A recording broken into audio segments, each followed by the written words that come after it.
যে কোনো মাছ দিয়ে রেসিপিটা এভাবে রান্না করে খেয়ে দেখুন, আপনার গরম গরম ভাতের সাথে আর কিছুই লাগবে না। নমস্কার বন্ধুরা, টুসিস কিচেনে সবাইকে সাদর আমন্ত্রণ জানিয়ে আজকে রেসিপি শুরু করছি।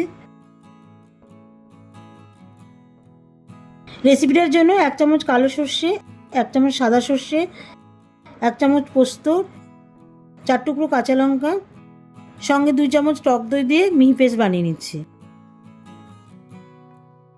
এখন একটা বাটিতে মশলাটা ঢেলে দিচ্ছি।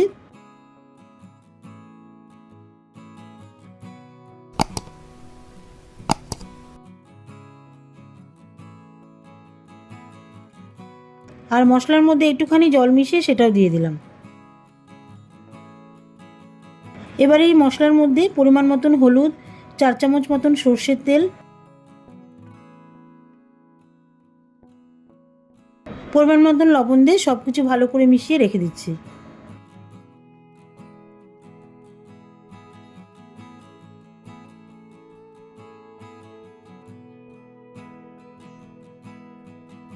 এবারে এই মশলার মধ্যে একটা একটা করে মাছ দিয়ে মাছটাকে ভালো করে মশলার সাথে মাখিয়ে নেব।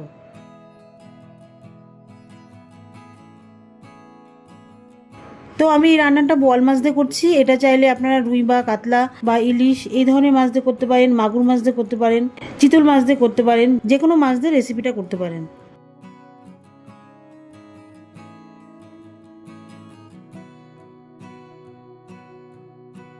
মাছগুলোকে মশলার সঙ্গে বেশ ভালো করে মাখিয়ে নিয়ে 10 মিনিটের জন্য ঢাকা দিয়ে রেখে দেবো। এতে করে মাছের মধ্যে মশলার ফ্লেভারটা চলে আসবে, আর দই দেওয়ার কারণে বোয়াল মাছের মধ্যে যে আষ্টে গন্ধ আছে সেটা থাকবে না।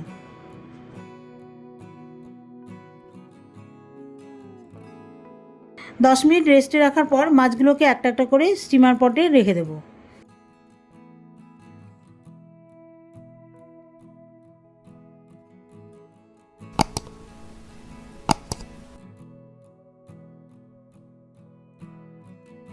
এবারে মাছের ওপরে মশলার মিশ্রণটা দিয়ে দেব।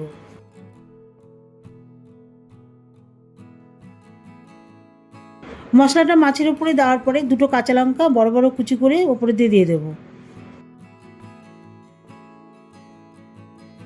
সাথে 2 চামচ সর্ষের তেল ছড়িয়ে দেব। এবারে কড়াইয়ে জল দিয়ে দিচ্ছি। মাছের পাত্রটার মধ্যে ঢাকনা লাগিয়ে জলের মধ্যে স্টিম করার জন্য বসিয়ে দিচ্ছি। প্রায় 40 মিনিট ধরে স্টিম করে নেব। যেহেতু বোয়াল মাছ একটু বেশি সময় লাগবে, একটু বেশি টাইম ধরে স্টিম করলে মাছটা নরম সফট হবে, খেতেও খুব ভালো লাগবে। আর যে মাছের মধ্যে মশলাটা দিয়েছি সেই মশলাটার ফ্লেভারটা পুরোপুরি মাছের মধ্যে চলে আসবে।